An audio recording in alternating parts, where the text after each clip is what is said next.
Cruise के कामचक्का में भूकंप आने के बाद सुनामी भी आ गई। रेक्टर स्केल पर भूकंप की तीव्रता 8.7 मापी गई है। इसकी वजह से जापान और अमेरिका में सुनामी का अलर्ट भी जारी किया गया है। लेकिन क्या आपने कभी सोचा कि साइबेरिया और अलास्का के बीच का इलाका अक्सर भूकंप और सुनामी की चपेट में क्यों आ जाता है?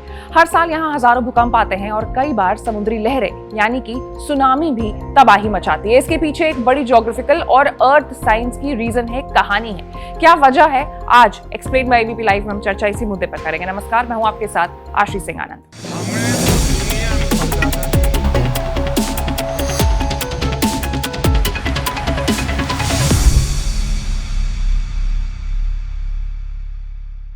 तो साइबेरिया रूस का उत्तरी हिस्सा है जो बर्फीली टुंड्रा से ढका होता है। दूसरी तरफ अलास्का अमेरिका का सबसे उत्तर में बसा राज्य है जहां बर्फ से ढके पहाड़ और घने जंगल है।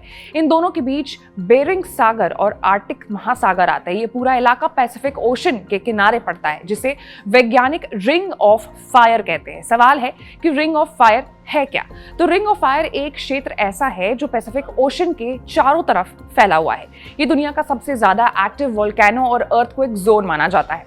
यहाँ दुनिया के 75% से ज्यादा भूकंप आते हैं और 80% वोल्केनिक एक्टिविटीज होती हैं और साइबेरिया और अलास्का इसका एक हिस्सा है।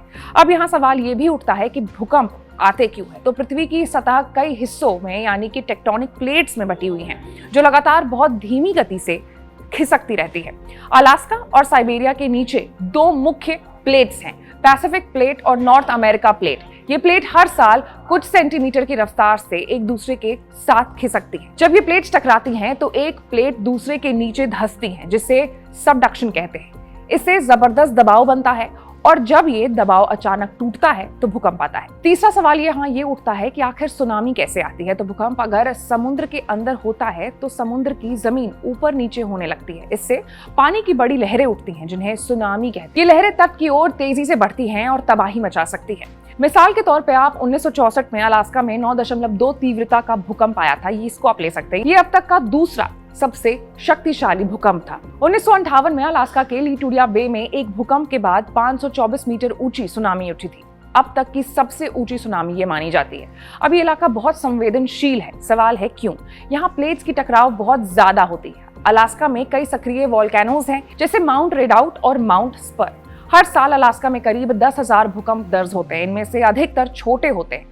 साइबेरिया के पूर्वी हिस्से में भी काफी भूकंप आते हैं। हालांकि इस क्षेत्र में कई सेंसर और निगरानी यंत्र लगाए गए हैं, जैसे अलास्का में यूएसजीएस के तरफ से और रूस में भी ये सिस्टम लगाए गए। सिस्टम शुरुआती झटकों को पकड़कर चेतावनी देने में मदद करती है। इसके अलावा ग्लोबल वार्मिंग से बर्फ पिघल रही है जिससे समुद्र का स्तर और पानी का दबाव बढ़ रहा है। इससे समुद्री इलाकों में सुनामी का खतरा भी बढ़ता जा रहा है। तो कुल मिलाकर के इस एरिया में इस क्षेत्र में इसलिए इतने ज्यादा भूकंप आते हैं। इस पूरे मामले पर क्या आपकी राय है? आप कमेंट्स में हमें बता सकते हैं और ऐसे तमाम बड़े खबरों से अपडेटेड रहने के लिए आपको हमारे चैनल को लाइक, सब्सक्राइब और शेयर करना होगा। मैं थी आपके साथ आशीष सिंह आनंद।